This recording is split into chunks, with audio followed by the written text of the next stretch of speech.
Jitterbug Perfume by Tom Robbins is an epic saga that begins in the forests of ancient Bohemia and doesn't conclude until 9 o'clock tonight Paris time.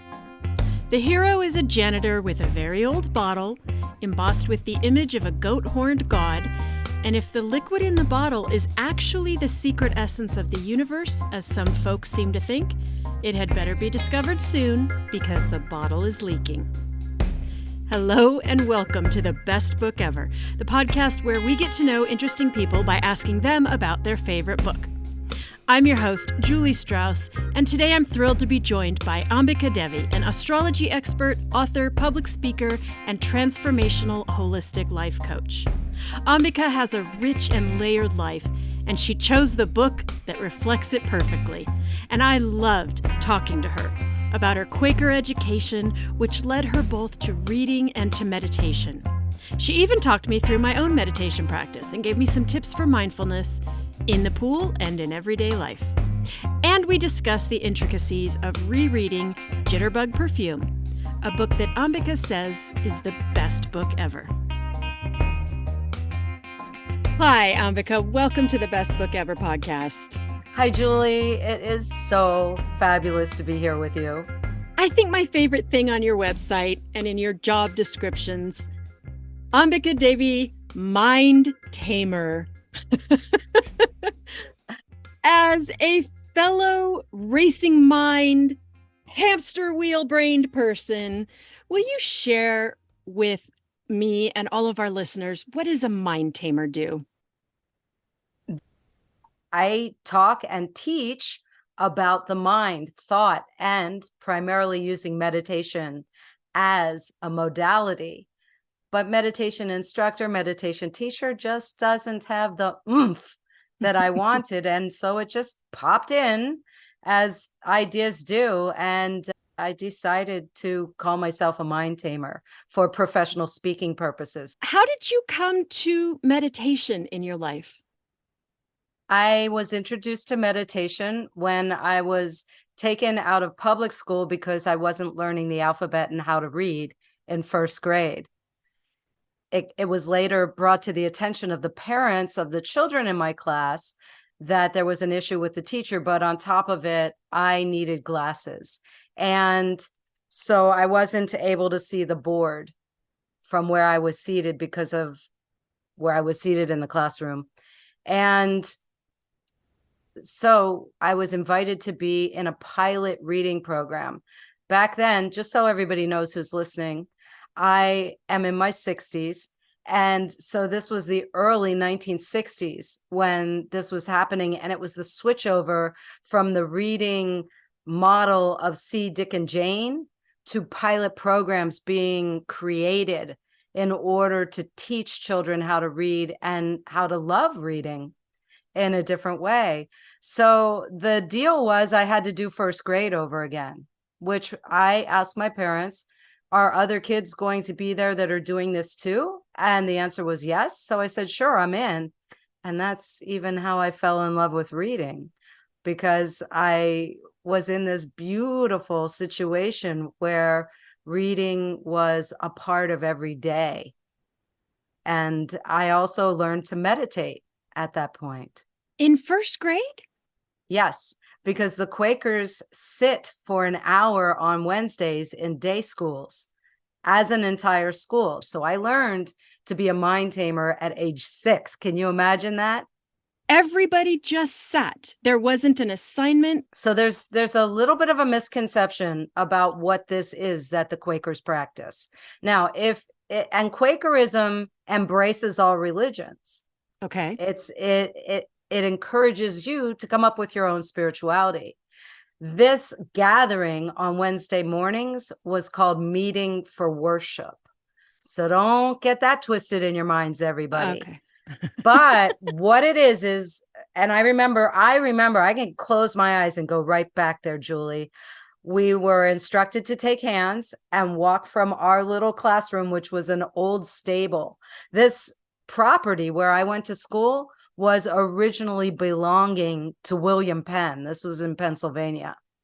So original trees were there and structures with stone were there.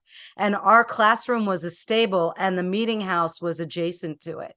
So we walked in a line holding hands. And I remember the doors, they were kind of a deep red color. Maybe that's why I love this color so much.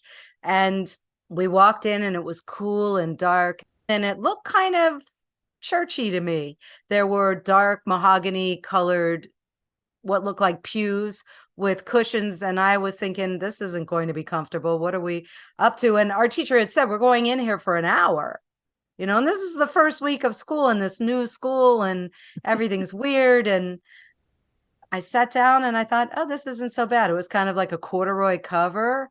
So I popped my legs into a cross-legged position and then we sat there quietly. Now, as time goes on, and you're involved in these once a week, Wednesday morning, 1 hour gatherings, occasionally somebody would just stand up and maybe say something or read something or even play a musical instrument. But it wasn't about entertainment and it wasn't about that's always going to happen, but it was about contemplation and just turning inward in a cool, dark kind of space, not completely pitch black, but, darker, not with light streaming in heavily through windows. Later, I went to a Quaker high school. And as a boarding student, which I lived there, we sat on Wednesday mornings with the entire school. And on Sundays, the boarders sat for 2 hours. Wow. Now, as I look back on the time of school, I also am very grateful that we went out in nature a lot. There was always time during the week to do that and always time during the week to sing together. So that began it. But also in that first grade year, in a grove that belonged to William Penn of giant pine trees, we would have ceremonies. And at a May Day ceremony, kind of pagan, right? And at that point, the 12th grade was all girls. And the 12th graders adopted a first grader. So I remember sitting in front of my 12th grade big sister after we danced the maypole. And then all these yogis came into the grove and they used to play music on this old Victrola that had a megaphone kind of, a big horn where the music came out. And they started playing classical music and they started doing this, what looked like a very slow motion dance. It was yoga. They were doing free flow kind of form yoga. And I turned to the little girl next to me and I said, I'm going to do that. And then a few years later, I met Swami Vishnudevananda, who was the disciple of Swami Shivananda. And I became fascinated with yoga and meditation. And my mother started taking me to yoga classes with her. And the very first class I went to her with, I remember lying down at the end of class. And those of you who have taken yoga, hopefully your yoga teacher does this, and you assume a relaxation pose. And I remember just floating off easily, launching into, out of the physical, not even realizing the physical body existed. And I loved it. And so I began my quest of studying yoga. Since then, I've been certified in 6 different schools. 2 are ashram lineages, and I have a master's degree in yoga. So I love that my editor, who works with me on my books, said to me when we were talking about this, when we first met and she was getting to know me, she said, when it comes to meditation, I can't do it. My mind races. And she said, well, I feel like I pack my bags. I've got everything. I'm standing on the platform and I just never get on the right train or to the destination. And I said, well, there's the first issue. It's not a destination. It's a state of being. And guess what, everybody? Your brain waves, because I know this from being a hypnotherapist, your brain waves naturally reach that state of potentially pulling you into it every 90 seconds, because brain waves don't function at a singular motion. All your brain waves are always going. So what is meditation? It is the ability to back up and witness reactions and then be able to consciously make the choice to not react. I look for different ways to help people launch into the meditative state, to relax the grip on the thoughts, and to relax that need to watch a thought, react to it, and then keep reacting to it. Is reading a form of meditation, or is it not? Because it feels meditative. For me, it's relaxing and feeling like I am outside of my own body, but it's also input. The real book lover is addicted to that state.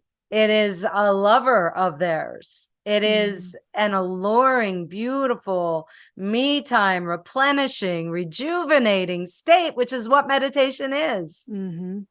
So, of course, and the fact that you can do it with your eyes open while you're taking in information and still retain the information shows a high prowess of meditator. Tell us about the books that you've written, because you went from being a student who was told she wasn't a good reader to being a best-selling author. My mother loved books. She was a book aficionado. She ran book groups. She was in book groups. In our dining room was the biggest dictionary I ever imagined existed. And during dinner and meals, when we ate in the dining room, we would get into discussions and maybe a word would come up. And my mother would go over to the dictionary and look it up. And we would discuss the word. So zoom forward, I'm watching Sex and the City. We're laughing. We're watching it together. We're calling each other when I lived in Arizona and she lived in Florida and talking about the episodes. And then there was the point where Carrie, she was writing for a newspaper. It actually started with, wait a minute, I think I could write for a newspaper, because in addition to everything you've learned about me already, I'm also an astrologer. Now, when I went to school for astrology, I had to take creative writing. And all through school, I had to read a lot of books and do a lot of writing. I went into it already having that newspaper gig of writing astrology and a monthly column about the astrological weather of the upcoming month. And also Dear Abby kind of, well, maybe you don't know who Dear Abby is, everybody, but this is a question and answer column, mostly about love and relationships. And so I did achieve that of being like Carrie on Sex and the City, writing a column for a newspaper, which was what I thought, okay, that's it, I've arrived. But then one of my astrology clients said to me, you should write a book. So I think that's what happens to all of us, not all of us, but most of us, when we're already book lovers and we already have something under our belt. I do believe that we all have a book in us. And I had been writing poetry for years, and I was a professional musician. I wrote a lot of music, and I also co-wrote music with some pretty fabulous reggae artists in Jamaica. So I've had a lot of time and experience with some amazing opportunities to be a writer. I worked on it for 3 years, and I thought, man, I don't know how to do this. I really want to write self-help books. I taught holistic health at the university level for many years by that point. And I thought, what do I do with this idea that I started writing? And it was a challenge from my creative writing teacher from astrology university to write a book that would end up on a different bookshelf, not where astrology books would be. So I set out to write a novel, which, I worked on it 3 years. So then I found this guy who had writing groups, and he was also a small publishing label. And I wanted him to be my guide. And I wanted to tell him, here's this idea I have. I don't know what to do with it. And I hear you have these groups. So I called him up. He was in Scottsdale. I lived in Scottsdale. I ended up working with him for 10 years as a writing coach. And during that time, he coached these essay ideas out of me into turning into Lilith, which is the name of my first novel. By him prodding and pushing me, he said, you can write self-help books in your sleep. Do you remember how you found this book that we're talking about today, Jitterbug Perfume by Tom Robbins? I think I was attracted to it the first time. I'm trying to remember. I It was the first of Tom Robbins' books that I picked up. So it had to be at a bookstore. My mother used to take me on book dates. Oh my gosh. What's a book date? She would take me to a bookstore for reading time. And like when you were a kid? Oh, yeah. Like, as soon as I learned the alphabet and was getting into reading in first grade, she started taking me on creative dates. She used to take me to the bookstore once a week for a reading time. And she would do her thing, maybe look at books or sit and read. And it was a smaller bookstore back then. All bookstores were smaller, everybody. And it was like a neighborhood bookstore. And I remember the feel of the children's area and I loved it. But once a month, very artist way, I was allowed to pick out a book to buy. And we would go for lunch or take a picnic to the park after the book date. And so she also kept me in contact with nature. It's like book and reading, then nature. What an amazing balance. Of course, I became the person I am. And the yogis say, if you start to study yoga, you were placed in a family that would afford you the opportunities so that you could continue your study of self-realization. And I have been given so many by the womb that I had the opportunity to rent for 9 months. I wish I could have met your mother. You can. Is she still with us? No, but my most recent book is dedicated to her. Cupid is a Bastard. And yes, it has kind of an edgy title. My mother had already died by the time this moment happened. And she lived to be 97. No need to feel sorry, everybody. She had an amazing life and she lives on in me. Is this the book that is influenced by Jitterbug Perfume? No, Lilith is. Okay, so tell me how Tom Robbins' work influences your own work.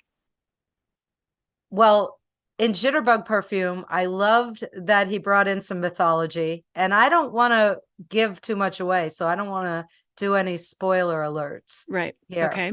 This particular book was never made into a movie. It's not even an audio book. So if I want to reread it, I have to reread it. Whereas some of Tom's other books are in audiobook form, and that is frustrating, Tom Robbins. And I'd be happy to be the voice if you'd let me. But I think it would be better with a group of different voices so you could have the masculine and feminine sound. So there's mythology in there. There's nature. There's fear of aging and fear of ageism in there. He took several different plot lines and wove them together, and that's what I attempted to do in Lilith. But I honor you, Tom Robbins. You masterfully wove these different tales together and somehow brought them to a point where we can see that there's no such thing as time. There's no such thing as separation. And that we all deserve to live life the way that we want to live it, but life does present us with people, places, and things that tend to teach us lessons. And sometimes the most painful lessons, well, quite often, the most painful lessons are the ones that teach us the most. So how has it changed for you on rereadings, if it does change? Tom Robbins has an amazing vocabulary. That dictionary comes in handy, huh? It does. It does. So as I reread Jitterbug Perfume, which I did start again just recently, I find myself chuckling at his metaphors out loud, more robustly. I marvel at his ability to go from a chapter about one timeline and one group of people to another and make sense of it. It inspires me to want to write another novel. But I think it's just that it's a marvelous book. And I wonder if anyone will ever get the, as they say in Yiddish, chutzpah up to try and see if he'll let them, but I doubt he will. And I'm sure he'll write it in his will that it'll never be made into an audiobook or a movie. And I hope, because you know what? This is one that's worth holding the book, feeling the paper, smelling the ink, and reading the words as they jump off the page into your consciousness and turn into pictures. I'm glad you said smelling the page, because this was a book that I found myself wanting smell-o-vision for, because there are, this is a hard book to describe, but perfume making is a big underlying theme of this book. And I love perfume, and I kept wanting to smell these combinations and to understand the sense that they talked about on all of these journeys. But I'll tell you, when I first moved to Florida and I could plant the plant that they started talking about earlier, guess what the first plant I ran to the nursery to get was? What? Jasmine. I wanted the flowers. I wanted to smell it. I wanted to reread the book. I had a really wild experience with jasmine in New Orleans once. Now, remember, everybody, if you listened from the beginning, I've worked in the psychic realms. I've even taught at a school of wizardry as the dean of psychic arts.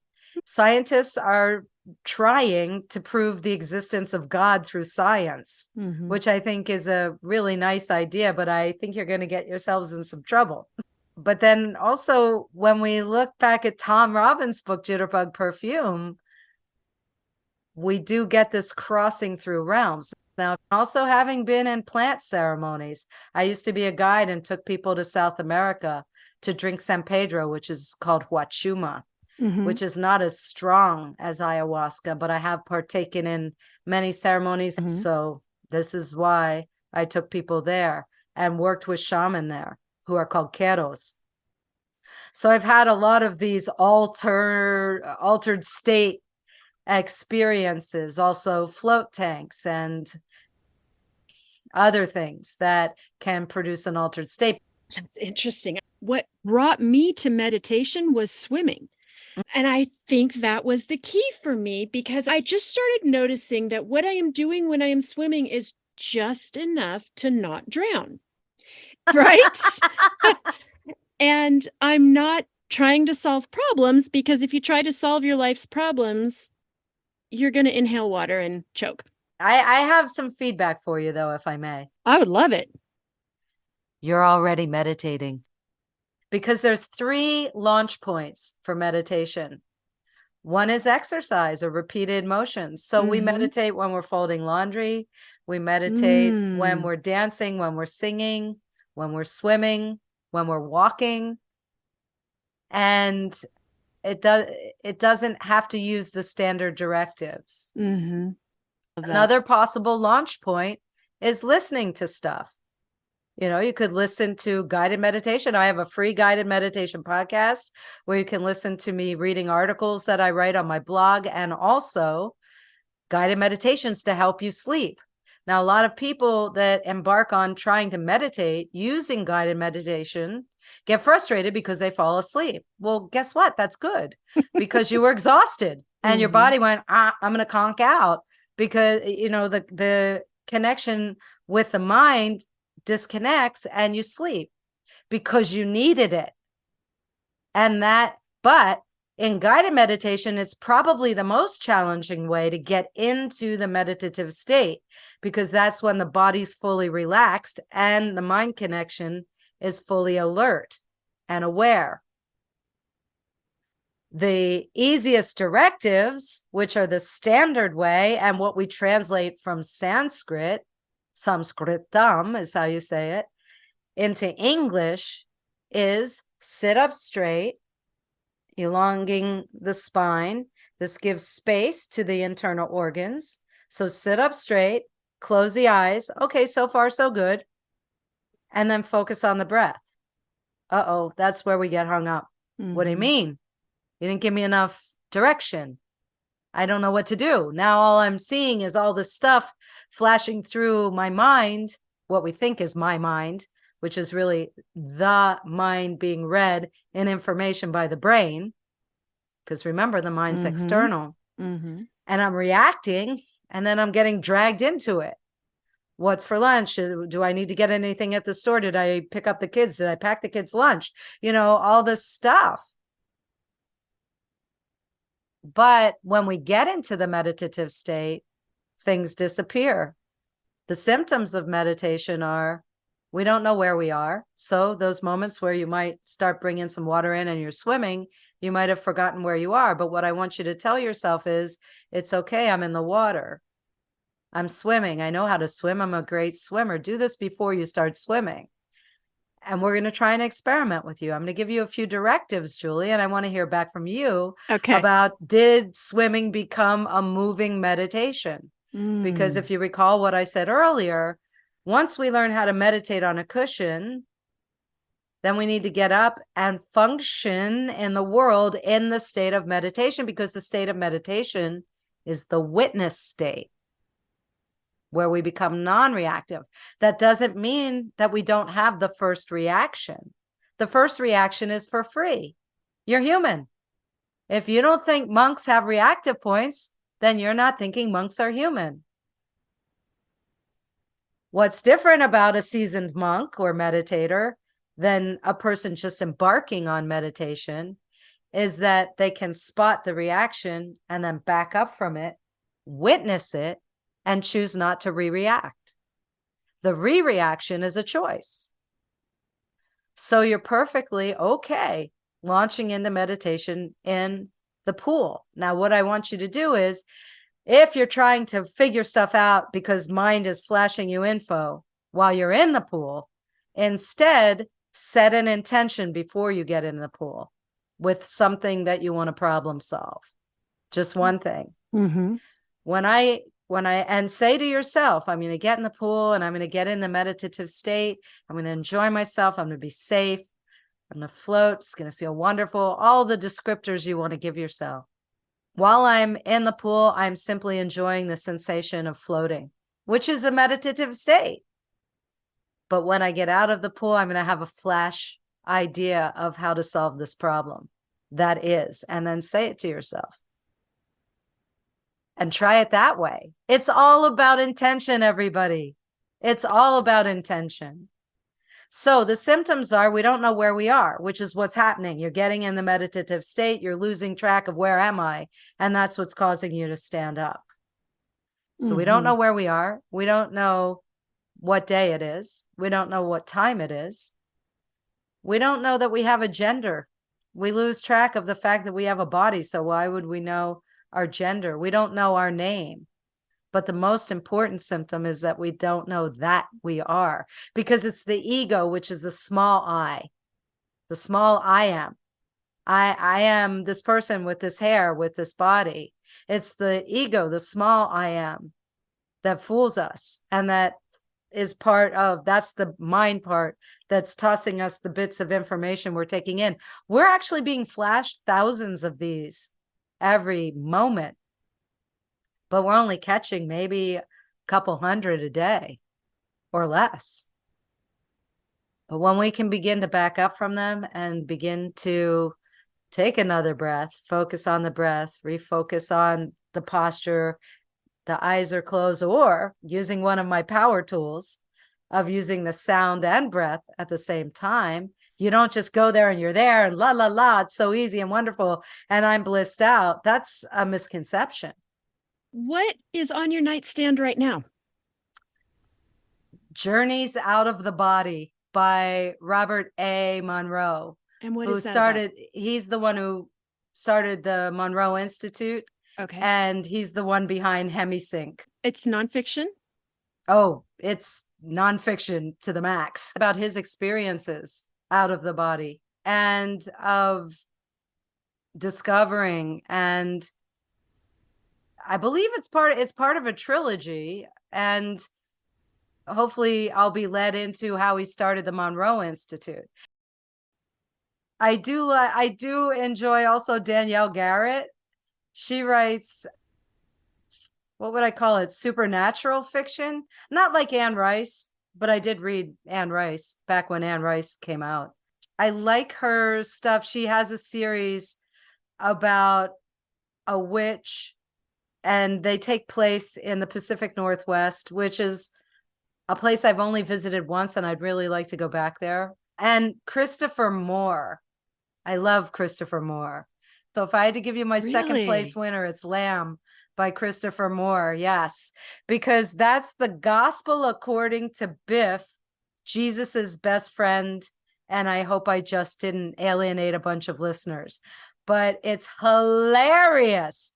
And I like books where I laugh out loud and I interact. And then my other recent favorite discovery was I had read Artemis by Andy Weir, who wrote The Martian, which is better known. And I picked up Project Hail Mary, could not put it down. I'll tell you what, listen to the audiobook, because they did the most brilliant job of depicting this in the audiobook.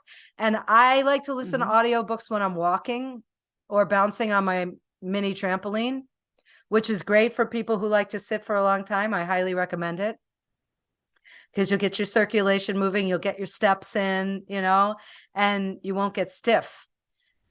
But Project Hail Mary, mind-blowing book. So good. So good. Will you share with our listeners where they can find your work? Absolutely. On my website. Go to ambikadevi.com. That's my name. And you might not be familiar with it. It's AMBIKADEVI.com. You'll find all the books and book trailers. Thank you so much for joining me today. It's really been a delight. Julie, it is such a pleasure, and I hope I get to come back and talk with you again. Thank you, everybody, for listening all the way to the end. Bookworms, I can't wait to hear your thoughts about Jitterbug Perfume. Let me know if you've read any Tom Robbins over on Instagram at Best Book Ever Podcast. Links to everything Ambika and I discussed are available in the show notes. If you enjoyed today's episode, please leave a review wherever you're listening. If you want to learn more about my weekly guests, as well as get a little peek into what I'm reading and listening to in my free time, subscribe to my weekly newsletter at bestbookeverpodcast.substack.com. The newsletter is free, but once you get there, you'll see a few different paid options if you want to help me keep the candles burning over here in my reading cave. Thanks for joining me today, and as always, I will see you at the library. Good luck getting a half hour out of this, because we talked for a long time.